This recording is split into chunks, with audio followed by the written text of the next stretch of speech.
ፀጉርሽን ጫፍ ጫፉ ለሚሰባበር ለሚነቃቀል ልክ እንደዚህ ፀጉር ዞማ እንዲሆንላችሁ ከፈለጋችሁ ይሄንን ዘይት ተጠቀሙ። እዩት የጓደኛዬ ፀጉር በአንድ ጊዜ እንዴት እንደረዘመላት። ሁላችሁም ተጠቀሙት። አሰላሙ አለይኩም ውድና የተከበራችሁ የሮዛ ጉራጌ ቻናል ቤተሰቦች እንዴት ናችሁ? ዛሬ የሚገርም ታምረኛ የሆነ የፀጉር ዘይት ይዤላችሁ መጥቻለሁ። ፀጉራችሁ በፍጥነት የሚያሳድግላችሁ ያለ ማቋረጥ ፀጉር የሚያለሰልስ ለከርዳዳ ፀጉር፣ ለሚሰባበር፣ ለሚነቃቀል ፀጉር ይሄንን ዘይት ብቻ በመጠቀም ፀጉራችሁ ማሳደግ ትችላላችሁ።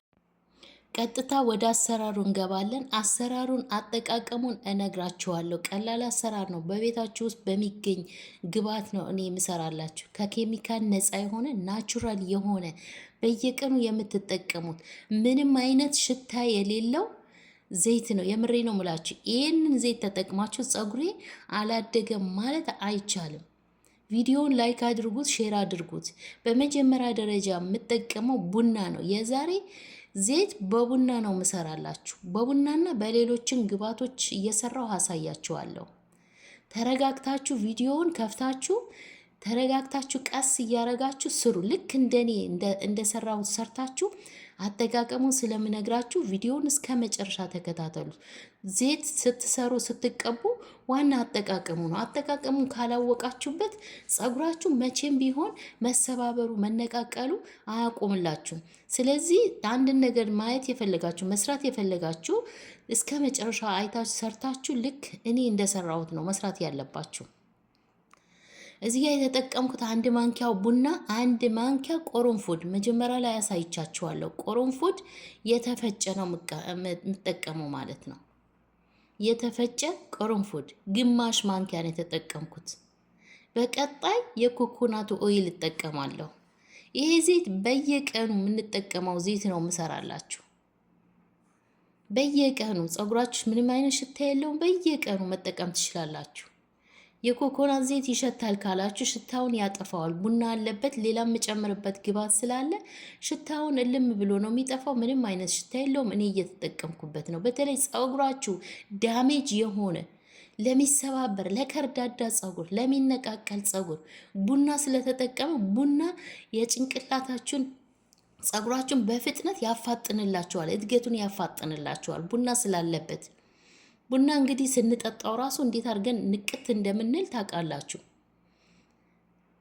ስለዚህ የፀጉራችሁን እድገት ያፋጥንላችኋል ቡና። ዛሬ እንግዲህ እስከ ዛሬ ድረስ የቡና ማስክ ነው እንጂ የምሰራው የቡና ዘይት ሰርቼ አላውቅም። ይሄንን ዘይት ሰርቼው ተጠቅሜው ለውጥ ስላገኘሁበት ነው ወደ እናንተ ያቀረብኩላችሁ። ሁላችሁም ደግሞ ሰርታችሁ ስትጠቀሙት ብቻ ነው የምታውቁት። እዚህ ጋር እንግዲህ የጨመርኳቸው ግብዓቶች መጀመሪያ ላይ አሳይቻችኋለሁ።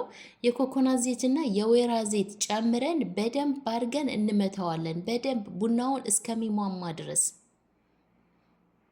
በደንብ አድርጋችሁ አማስሉት፣ በደንብ አዋህዱት። ቆሮንፉድ ግማሽ ማንኪያ ነው የጨመርኩት። ቆሮንፉዱን በደንብ ስላልተፈጨ ይሄ የምታዩት ቡናው ኦልሬዲ ሟምተዋል፣ በደንብ አድርጎ ቀልጠዋል ማለት ነው። ትንሽ አሁን ይሄንን የምታዩት ቆሮንፉዱ ነው፣ በደንብ ስላልተፈጨ ማለት ነው። በኋላ ላይ እናጠለዋለን፣ አሳያችኋለሁ። እዚህ ጋር የምጨምረው ሮዝመሪ ነው። ሮዝመሪ ጨምራለሁ። ቅድም ያሳየኋችሁ ፍሬሽ ሮዝመሪ እጨምራለሁ። ከትፋችሁ መጨመር ትችላላችሁ። እንደ ሽንኩርት ከተፍ አድርጋችሁ መጨመር ትችላላችሁ። እኔ ይሄንን ዘይት ለብዙ ጊዜ ስለማቆየው አልከተፍኩትም፣ ግን ሮዝሜሪውን አሁን እንደሰራችሁት መጠቀም የምትፈልጉ ከሆነ ትከትፉታላችሁ ማለት ነው። ድቅቅ አድርጋችሁ ስትከትፉት የራሱ የውስጡን ዋና ንጥረ ነገሩን ታገኙታላችሁ። ስለዚህ እኔ ግን በዚህ መልኩ ነው የተጠቀምኩት። እንዴት አድርጌ እንደምጠቀም መጨረሻ ላይ ስለምነግራችሁ እንደኔ እንደዚህ የሰራችሁ ልጆች እንዴት አድርጋችሁ ለስንት ቀን ነው የምታቆዩት፣ እንዴት ነው የምትጠቀሙት እነግራችኋለሁ። ይኸው በዚህ መልኩ ሮዝሜሪን ጨምሬ በደንብ አድርገን እናዋህደዋለን። በነገራችን ላይ ይሄንን ዘይት ለሽበት ይጠቅማችኋል። ሽበት ላለባችሁ ለሽበታችሁ ይሄንን ዘይት ተጠቀሙ። ቆሮንፎድ አለበት፣ የወይራ ዘይት አለበት እና ቡና አለበት። ሽበት ላለባችሁ ሽበት እንዳይበቅል ያደርግላችኋል። የፀጉራችሁ ከውስጥ የሚበቅለውን አዲስ የሚበቅለውን ፀጉራችሁ ጥቁር አድርጎ እንዲያድግ ያደርግላችኋል። ጭንቅላታችሁን እየተቀባችሁ ማሳጅ ታረጉታላችሁ። ሽበታችሁ ሙልጭ አድርጎ ነው የሚያጠፋላችሁ። አያችሁት? በዚህ መልኩ በደንብ አድርጌ አቀላቅየዋለሁ። መጀመሪያም ጀምሬ ቡናውን ከሮዝመሪም ጋር አንድ ላይ አደባልቄ በዚህ መልኩ በደንብ አድርጌ አደባልቄዋለሁ። በቀጣይ በእንፋሎት ለ30 ደቂቃ እንሰራዋለን። ልክ እንደዚህ ያማሰላችሁ ለ30 ደቂቃ ራሱ ትክትክ ይላል። እሳት ሳይነካው በእንፋሎት ልክ እንደዚህና እንሰራዋለን። አትስነፉ እሺ። ልክ በዚህ መልኩ እኔ እንደምሰራው አይታችሁ ሰርታችሁ ተጠቀሙ። አያችሁት? አያምርም? እስኪ እዚህ ድረስ የተከታተላችሁኝ እውነት ያምራል። እንደዚህ አይነት የሚያምር ቅባት በቤት ውስጥ እያሳየኋችሁ ነው ያለሁት። ቪዲዮን ላይክ አድርጉት። እስኪ የሚያምር ከሆነ ያምራል ብላችሁ ጻፉልኝ። እዩት። ዋው! ሽታው ልነግራችሁ አልችልም። በቃ ጠጡኝ ጠጡኝ ነው የሚለው። ለፀጉር ሳይሆን በቃ ጠጡኝ ጠጡኝ ይላል። አያችሁት? ዋው! በዚህ መልኩ ጨርሼለታለሁ። እዩ። እኔ ይሄንን ዘይት ሰርቼ ክድን አርጌ ለሳምንት ነው ያቆየሁት። ከሳምንት በኋላ ነው የተጠቀምኩት ለእናንተ ለማሳየት። ይኸው በዚህ መልኩ እንግዲህ ሮዝመሪውን ከከተፋችሁት ክትፍ አድርጋችሁ ከከተፋችሁት ወዲያውም መጠቀም ትችላላችሁ። ግን አንድ ላይ ሲቆይ ማንኛውም ዘይት ስትሰሩ ወዲያው እንደሰራችሁት አትጠቀሙ። ቢያንስ በጥቁር ካልሲ ነገር በጥቁር ነገር ሸፍናችሁ ለሳምንት አቆዩት። የፀጉር ዘይት የሚሸጡ ዘይቶች እንግዲህ እኔ ዘይት እሸጣለሁ አይደለ?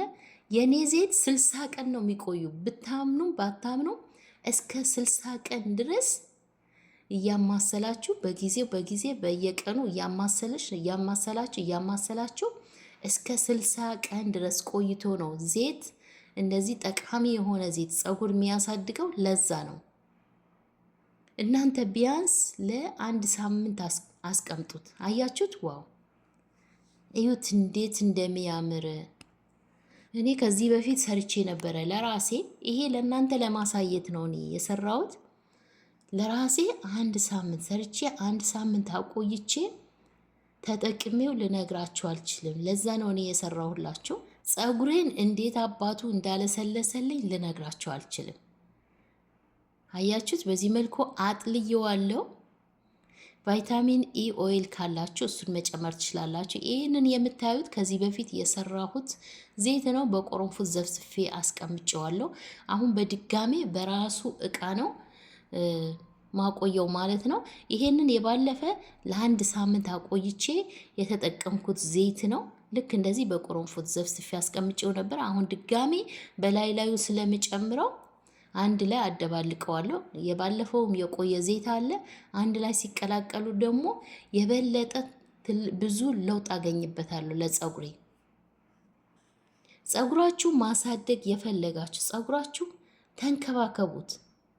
ማንኛውም ፀጉር ከተንከባከባችሁት መቼም ማደጉ አያቋርጥም። አያችሁት እንዴት እንደሚያምር እዩት። ቆረንፉት ካላችሁ ግማሽ እንደዚህ ማንኪያ ቆረንፉት ጨምራችሁ አቆዩት አንድ ላይ።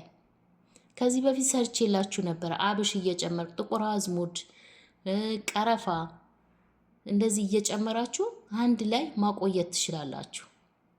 ይሄ ዘይት ለህፃን ለአዋቂ ይሆናል። ለህፃናት ስትጠቀሙት ግዴታ ተቀብተው 30 ደቂቃ ቆይታችሁ ግዴታ ማጠብ አለባቸው። ህፃናት ላይ ማንኛውም ዘይት ስትቀቧቸው አታቆዩባቸው። በተለይ ቤት ውስጥ የሚዘጋጅ ዘይት ስትቀቧቸው 30 ደቂቃ በቂ ነው። ቢያንስ አንድ ሰዓት ካቆያችሁት ነው። ከ30 ደቂቃ በላይ አታቆዩባቸው። ጭንቅላታቸው የነሱ ቆዳቸውን ሴንሲቲቭ ስለሆነ እንዳይጎዳባቸው፣ ጭንቅላታቸው እንዳያሳክካቸው፣ እንዳይቆስልባቸው አታቆዩባቸው። ለእናንተ ግን ይሄ ዘይት በየቀኑ መጠቀም ትችላላችሁ። እንግዲህ አጠቃቀሙ የፀጉራችሁን በደንብ አድርጋችሁ ትቀቡታላችሁ፣ ማሳጅ ታረጉታላችሁ። በየቀኑ የምትቀቡት ከሆነ ግን ትንንሽ እየተቀባችሁ እያበጠራችሁ ፀጉራችሁ ጎንግናችሁ ስሩት። ስትታጠቡ ከሆነ ተቀብታችሁ ማሳደርም ትችላላችሁ። አሳድራችሁ ፀጉራችሁ በመነጋታው መታጠብ ነው። ሁላችሁም ተጠቀሙት። እዚህ ድረስ የተከታተላችሁ ተጠቀሟለሁ ብላችሁ ጻፉልኝ። አመሰግናለሁ። ቪዲዮን ላይክ አድርጉት፣ ሼር አድርጉት። በቀጣይ ቪዲዮ እስከምንገናኝ ደህና ቆዩልኝ። ሀሳብ አስተያየታችሁ በኮሜንት አስቀምጡልኝ። ቀጣይ ምን ይዤ እንደምመጣላችሁ በኮሜንት አስቀምጡልኝ። ከእንግዲህ አሪፍ ነገር ይዤላችሁ እመጣለሁ። የዛሬ ቪዲዮ ይህንን ይመስላል። ስለተከታተላችሁ